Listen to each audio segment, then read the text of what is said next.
Hi friends, welcome back to Widget Master. Captain America Brave new world cinema ഇറങ്ങിയിട്ട് കുറച്ച് ദിവസങ്ങളായി എങ്കിൽ പോലും സിനിമ പ്രത്യേകിച്ച് ഒരു മാറ്റവും വരുത്താത്തതുകൊണ്ട് തന്നെ ഇതിന്റെ പോസ്റ്റ് ക്രെഡിറ്റ് സീനോ അല്ലെങ്കിൽ സിനിമയുടെ റിവ്യൂനോ മാർവൽ സിനിമാറ്റിക് യൂണിവേഴ്സിൽ കാര്യമായിട്ടുള്ള എന്തെങ്കിലും മാറ്റം വരുത്തുമോ എന്ന് ചോദിച്ചു കഴിഞ്ഞാൽ അതൊരു ചോദിച്ചിന് തന്നെയാണ്. എന്തൊക്കെ തന്നെയായിരുന്നു നമ്മൾ ഇന്നത്തോളം നോക്കാൻ പോകുന്നത് മാർവൽ സിനിമാറ്റിക് യൂണിവേഴ്സിലെ ഒരു സിനിമ എന്ന നിലയിൽ ഇതിന്റെ പോസ്റ്റ് ക്രെഡിറ്റ് സീൻ എക്സ്പ്ലെയിൻ ചെയ്യുന്നു എന്ന് മാത്രം. അതുകൊണ്ട് തന്നെ നമുക്ക് വീഡിയോയിലോട്ട് കിടക്കാൻ പറ്റും. നിങ്ങൾ എൻ്റെ ഈ ചാനലിലെ വീഡിയോ ആദ്യം കാണുന്നെങ്കിൽ ഈ ചാനൽ ഒന്ന് സബ്സ്ക്രൈബ് ചെയ്ത് വെക്കണം, എനേബിൾ ചെയ്യുക. ഞാനിപ്പോൾ പുതിയ വീട്ടിൽ നിൽക്കുന്ന വിഷയം എന്താണ്? Let's start. ക്യാപ്റ്റൻ അമേരിക്കയുടെ ബ്രേവ് ന്യൂ വേൾഡ് സിനിമയെ പറ്റി കുറച്ച് പറയുകയാണെങ്കിൽ പ്രത്യേകിച്ച് ഒരു മാറ്റവും വരുത്താത്ത മാർവൽ സിനിമാറ്റിക് യൂണിവേഴ്സിന്റെ ഒരു ക്യാപ്റ്റൻ അമേരിക്ക സിനിമ എന്ന നിലയിൽ മാത്രം ഇത് അറിയപ്പെടും. ക്യാപ്റ്റൻ അമേരിക്ക ട്രിയോളജി എന്ന് പറയുന്നത് മാർവൽ സിനിമാറ്റിക് യൂണിവേഴ്സിന്റെ ഏറ്റവും മികച്ച 3 സിനിമകളാണ്. പ്രത്യേകിച്ച് വിന്റർ സോൾജറും അതേപോലെ സിവിൽ വാറും. എന്നാൽ ആ ഒരു 3 സിനിമകളുടെ വാലിൽ പോലും വെക്കാൻ പറ്റാത്തൊരു സിനിമയാണ് ബ്രേവ് ന്യൂ വേൾഡ്. പ്രത്യേകിച്ച് ഒരു കാര്യവും ഈ ഒരു സിനിമ മാർവൽ സിനിമാറ്റിക് യൂണിവേഴ്സിലേക്ക് പങ്കുവെക്കുന്നില്ല, അല്ലെങ്കിൽ മാർവൽ സിനിമാറ്റിക് യൂണിവേഴ്സിലേക്ക് ഒരു ഉപകാരവുമില്ലാത്ത സിനിമ എന്ന നിലയിൽ മാത്രം നമുക്കിതിനെ കാണാം. ഒരു പുതിയ ക്യാപ്റ്റൻ അമേരിക്ക വന്നു എന്ന് നാട്ടുകാരെ കാണിക്കാൻ വേണ്ടിയിട്ടുള്ള ഒരു സിനിമ. ഈ സിനിമ ഇനി അങ്ങോട്ട് ഫ്യൂച്ചറിൽ ഇതിന്റെ ക്യാരക്ടേഴ്സ് കൊണ്ടോ അല്ലെങ്കിൽ ഇതിന്റെ പ്ലോട്ട് കൊണ്ടോ എന്തെങ്കിലും ഒരു കാര്യം പങ്കുവെക്കുമെന്ന് പ്രതീക്ഷിക്കുന്നില്ല. എന്തിന്, ഈ ഒരു സിനിമയിലെ മെയിൻ കോർ പാർട്ടായിട്ടുള്ള അഡമാൻഡിയം പോലും എങ്ങനെയായിരിക്കും മാർവൽ സിനിമാറ്റിക് യൂണിവേഴ്സിൽ ഇനി ഒരു ഇമ്പാക്ട് ഉണ്ടാക്കാൻ പോകുന്നതെന്ന് ചോദിച്ചു കഴിഞ്ഞാൽ പോലും കൃത്യമായിട്ട് പറയാൻ പോലും സാധിക്കുന്നില്ല. പറയാൻ കാരണം ഈ അഡമാൻഡിയം എന്ന് പറയുന്നത് മാർവൽ യൂണിവേഴ്സിലെ ഏറ്റവും കട്ടി കൂടിയ അല്ലെങ്കിൽ ഹാർഡസ്റ്റ് മെറ്റലാണ് വൈബ്രേനിയത്തിനേക്കാൾ. ഇതേ മെറ്റൽ തന്നെയാണ് വോൾവറൈൻ തന്റെ ക്ലോസിലും ഇതുകൂടാതെ തന്റെ സ്കെൽറ്റണിലും ഉപയോഗിച്ചിട്ടുള്ളത് അല്ലെങ്കിൽ ഉള്ളത്. എന്നാൽ വോൾവറൈന്റെ കാര്യത്തിലേക്ക് നോക്കുകയാണെങ്കിൽ വോൾവറൈൻ ഏകദേശം 1800s ജീവിച്ചിരുന്ന് ഇപ്പോഴും ജീവിച്ചിരിക്കുന്ന ഒരു കഥാപാത്രമാണ്. അഡമാൻഡിയം ഇപ്പോഴാണ് മാർവൽ സിനിമാറ്റിക് യൂണിവേഴ്സിലേക്ക് വരുന്നത് എങ്കിൽ ആ ഒരു കഥാപാത്രത്തെ തന്നെ ഇവിടെ ഒരു ഉപയോഗമില്ലാത്ത രീതിയിലാകും. ഒരുപക്ഷെ പറയാം മറ്റുള്ള യൂണിവേഴ്സിൽ നിന്നോ അല്ലെങ്കിൽ മൾട്ടിവേഴ്സിലെ മറ്റേതെങ്കിലും ഒരു യൂണിവേഴ്സിൽ നിന്ന് വന്നു എന്ന്. എന്നാൽ ഈ ഒരു യൂണിവേഴ്സിൽ വോൾവറൈൻ ഇല്ല എന്ന് തന്നെ ഈ ഒരു അവസ്ഥയിലൂടെ നമ്മൾ ചിന്തിക്കേണ്ടിയിരിക്കുന്നു. അല്ലെങ്കിൽ ഈ ഒരു യൂണിവേഴ്സിൽ അത്തരത്തിലുള്ള ഒരാൾ ഇനി വരേണ്ടിയിരിക്കുന്നു. കാരണം ഇനി അടുത്ത വരാൻ പോകുന്നത് സീക്രട്ട് വാഴ്സ് ആണ്.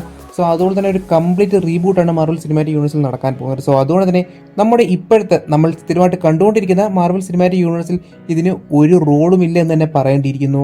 അതേപോലെ പുതിയ ക്യാപ്റ്റൻ അമേരിക്കയുടെ കാര്യത്തിലേക്ക് വന്നു കഴിഞ്ഞാൽ തുടക്കത്തിൽ എന്തായിരുന്നോ അത് തന്നെയാണ് സിനിമയുടെ അവസാന ഭാഗത്തും ആ ഒരു കഥാപാത്രം ഉണ്ടായിരുന്നത്. ക്യാപ്റ്റൻ അമേരിക്ക ആവാൻ ശ്രമിക്കുന്നു, ഒടുക്കവും ക്യാപ്റ്റൻ അമേരിക്ക ആവാൻ ശ്രമിക്കുന്നു. ഇതേ കാര്യം തന്നെ നമുക്ക് ബാക്കിയുള്ള കഥാപാത്രങ്ങളിലും കാണാൻ സാധിക്കുന്നു. ഈവൻ പുതിയ ഫാൽക്കന്റെ കേസിലാണെങ്കിൽ പോലും, എന്തിന് റെഡ് ഹൾക്കിന്റെ കേസിലാണെങ്കിൽ പോലും റെഡ് ഹൾക്ക് എന്നൊരു കഥാപാത്രത്തിനെ മാർവൽ കൊണ്ടുവന്നു. എന്നാൽ എങ്ങനെ ഉപയോഗിക്കും എന്നുള്ളതിനെ പറ്റി ഒരു ഐഡിയ കിട്ടുന്നില്ല. അല്ലെങ്കിൽ ഇതിന് വേൾഡ് വാർ ഹൾക്കിലേക്ക് പോകുമെന്ന് ചോദിച്ചു കഴിഞ്ഞാൽ പോലും ഒരു ചെറിയൊരു പ്ലോട്ട് ഹോൾ പോലും നമുക്ക് അതിലൂടെ ലഭിക്കുന്നുമില്ല. മാർവൽ സിനിമാറ്റിക് യൂണിവേഴ്സിലെ എക്കാലത്തെ മികച്ച കഥാപാത്രങ്ങളിൽ ഒരാളായിട്ടുള്ള ലീഡറിന് ഇനി എന്തായിരിക്കും ഭാവിയിലുള്ള ഒരു റോൾ എന്ന് ചോദിച്ചു കഴിഞ്ഞാൽ പോലും കൃത്യമായിട്ട് ഇതിലൂടെ പറയാൻ പോലും സാധിക്കുന്നില്ല. കാരണം കൊണ്ടുവന്നു ഈ റെഡ് ഹൾക്ക് അല്ലെങ്കിൽ തണ്ടർബോൾട്ട് റോസ് എന്ന ആ ഒരു കഥാപാത്രത്തിന്റെ ടോർച്ചർ കാരണത്താൽ പുള്ളി ഓരോ പിൽസ് ഉണ്ടാക്കി. ആ പിൽസിൽ ഗാമ റേഡിയേഷൻസ് ഉണ്ടായിരുന്നു. പതിയെ പതിയെ ആ പിൽസ് തണ്ടർബോൾട്സിന്റെ ഉള്ളിലേക്ക് കയറി പിന്നീട് അതിന്റെ ഇന്റൻസിറ്റി അല്ലെങ്കിൽ അതിന്റെ ആ ഒരു ഇമ്പാക്ട്, ആ ഒരു പിൽസിലൂടെ കിട്ടുന്ന റേഡിയേഷൻസിന്റെ ഇന്റൻസിറ്റി കൂട്ടി കൂട്ടി കൂട്ടി ഒടുവിൽ തണ്ടർബോൾട്ട് റോസ് ഒരു റെഡ് ഹൾക്കായിട്ട് മാറി. ഒടുവിൽ ഇവരെല്ലാം ജയിലിൽ പോയി. ഇനി ആവശ്യമുണ്ട് എങ്കിൽ മാത്രം പുറത്തു കൊണ്ടുവരാൻ വേണ്ടിയിട്ടുള്ള ഒരു കഥാപാത്രമായിട്ടാണ് ഇപ്പോൾ ലീഡറിനെയും തണ്ടർബോൾട്ട് റോസിനെയും മാർവൽ ഉപയോഗിച്ചിട്ടുള്ളത്. ഇനി വന്നില്ല എങ്കിൽ പോലും ഒരു മാറ്റവും MCUയിൽ പ്രത്യേകിച്ച് അത് ഉണ്ടാക്കാൻ പോകുന്നില്ല. പിന്നീട് പോസ്റ്റ് ക്രെഡിറ്റ് സീനിലേക്ക് വന്നു കഴിഞ്ഞാൽ പോസ്റ്റ് ക്രെഡിറ്റ് സീനിൽ നമ്മൾ എന്തൊക്കെയാണോ നമ്മളിപ്പോൾ അറിഞ്ഞിരിക്കുന്നത് അല്ലെങ്കിൽ നമുക്കെല്ലാം ഓൾറെഡി അറിയാവുന്ന കാര്യം മറ്റൊരാളുടെ വായിൽ നിന്ന് കേട്ടു എന്ന് മാത്രം. ലീഡർ പറഞ്ഞിരിക്കുന്നത് ദേ ആർ കമ്മിങ്, അല്ലെങ്കിൽ ഈ യൂണിവേഴ്സിൽ നിങ്ങൾ മാത്രമാണ് ഉള്ളതെന്ന് ചോദിക്കുന്നു. മറ്റുള്ള യൂണിവേഴ്സിനെ പറ്റി ഒരു ചെറിയ ഹിന്റ് നൽകുന്നു. അതായത് മറ്റൊന്നുമില്ല, മൾട്ടിവേഴ്സിനെ പറ്റിയിട്ടുള്ള ഒരു ഹിന്റ് നൽകുന്നു.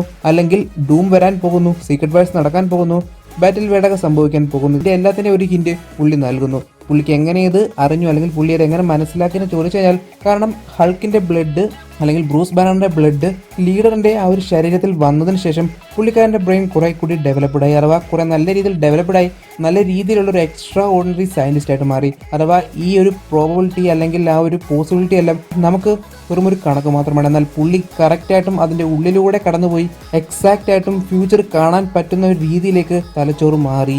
അതുകൊണ്ട് തന്നെ ഓരോന്നും പുള്ളിക്ക് ഒരു കറക്റ്റ് ഉത്തരമാണ്. പുള്ളിയുടെ മുന്നിൽ ഒരു പ്രോബബിലിറ്റിയോ അല്ലെങ്കിൽ പോസിബിലിറ്റിയോ ഇല്ല, ഉത്തരം മാത്രമേ ഉള്ളൂ. ആ ഒരു രീതിയിലേക്ക് ഈ ഒരു കഥാപാത്രം ശാസ്ത്രീയമായി അല്ലെങ്കിൽ ബ്രെയിൻ കൊണ്ട് വളർന്നു. അങ്ങനെയാണ് ഇത്തരത്തിലുള്ള ഒരു മൾട്ടിവേഴ്സിനെ പറ്റിയും അല്ലെങ്കിൽ സീക്രട്ട് വേഴ്സിനെ പറ്റിയുള്ള ഒരു കാര്യം പുള്ളി പറയുന്നത്. ജസ്റ്റ് പറയുന്നു എന്ന് മാത്രം. ഇനി ക്യാപ്റ്റൻ അമേരിക്ക അതൊരു കഥാപാത്രത്തിലേക്ക് വന്നു കഴിഞ്ഞാൽ തീർച്ചയായിട്ടും ഒരിക്കലും ക്രിസ് വാൻസ് ഉണ്ടാക്കിയെടുത്ത ആ ഒരു ബിൽഡപ്പിലോ അല്ലെങ്കിൽ ആ ഒരു ഇമ്പാക്റ്റിലോ ഇപ്പോഴത്തെ ക്യാപ്റ്റൻ അമേരിക്ക വരില്ല. ഇനി അങ്ങോട്ട് വരാൻ പോകുന്നു എന്ന് ചോദിച്ചാൽ പോലും നമ്മുടെ എല്ലാം ഉള്ളിൽ വരാൻ നല്ല രീതിയിൽ ബുദ്ധിമുട്ട് തന്നെയാണ്. ഇനി എന്തായിരിക്കും ഈ ഒരു ക്യാരക്ടറിന്റെ റോൾ എന്ന് ചോദിച്ചു കഴിഞ്ഞാൽ മോസ്റ്റ്ലി നമുക്ക് പറയാൻ സാധിക്കുക ഏതെങ്കിലും ഒരു ടീമിനെ ലീഡ് ചെയ്യുന്ന രീതിയിൽ മാത്രം. മെയിൻ അവഞ്ചേഴ്സ് എന്നൊരു ടീം നമുക്കിനി അങ്ങോട്ട് കാണാൻ സാധിക്കില്ല. എല്ലാവരും മെയിൻ ആയിരിക്കും, എല്ലാവരും അവഞ്ചേഴ്സുമായിരിക്കും. ഈ ഒരു കൂട്ടം അവഞ്ചേഴ്സിൽ കുറെ മിനി ടീംസിനെ നമുക്ക് കാണാൻ സാധിക്കും. ഇത്തരത്തിലുള്ള ചെറിയ ചെറിയ ടീമുകളെ ഓരോരുത്തരായിട്ട് നയിക്കുകയും ചെയ്യും. ഇത്തരത്തിൽ നയിക്കുന്നവർ ചിലപ്പോൾ ഏറ്റവും കൂടുതൽ എക്സ്പീരിയൻസ് ഉള്ളവരോ അല്ലെങ്കിൽ ഏറ്റവും കൂടുതൽ പവർ ഉള്ളവരോ ആയിരിക്കാം. അത്തരത്തിലുള്ള ഒരു ലീഡറായിട്ട് മാത്രം നമുക്കിനി ഈ പുതിയ ക്യാപ്റ്റൻ അമേരിക്കയെ കാണാൻ സാധിക്കുന്നു. സോ എന്തൊക്കെ തന്നെയാലും ഇത്രമാത്രമാണ് captain America the brave new world എന്ന സിനിമയിലൂടെ മനസ്സിലായതും അറിയിക്കേണ്ടതും. സോ അതുകൊണ്ട് തന്നെ നമുക്ക് വരും വീഡിയോസിൽ കൂടുതൽ ഡീറ്റെയിൽസ് സീക്രട്ട് വാഴ്സുമായി ബന്ധപ്പെട്ടത് എക്സ്പ്ലെയിൻ ചെയ്യും. സോ അതുകൊണ്ട് തന്നെ നമുക്ക് ഇന്നത്തെ വീഡിയോ അവസാനിപ്പിക്കാം. സോ അതിലൂടെ ഇഷ്ടപ്പെട്ടാൽ തീർച്ചയായും ലൈക്ക് ചെയ്യുക. അതോടൊപ്പം നിങ്ങളുടെ അഭിപ്രായ നിർദ്ദേശങ്ങളും ഇവിടെ കമന്റ് ബോക്സിൽ പെടുത്താം. നിങ്ങൾക്ക് നിങ്ങളുടെ ഫാൻ തീർച്ചും പ്ലോട്ട്സും ഇവിടെ കമന്റ് ബോക്സിൽ പെടുത്താം. ഇനി നമുക്ക് ഡീറ്റെയിൽ ക്ലിയർ ആയിട്ടും ബ്രേക്ക് ഡൗൺ ചെയ്യുന്ന പ്രതീക്ഷയോടെ എൻ്റെ വരമ്പൽ യു വാച്ചിങ് വിഡ്ജറ്റ് മാസ്റ്റർ.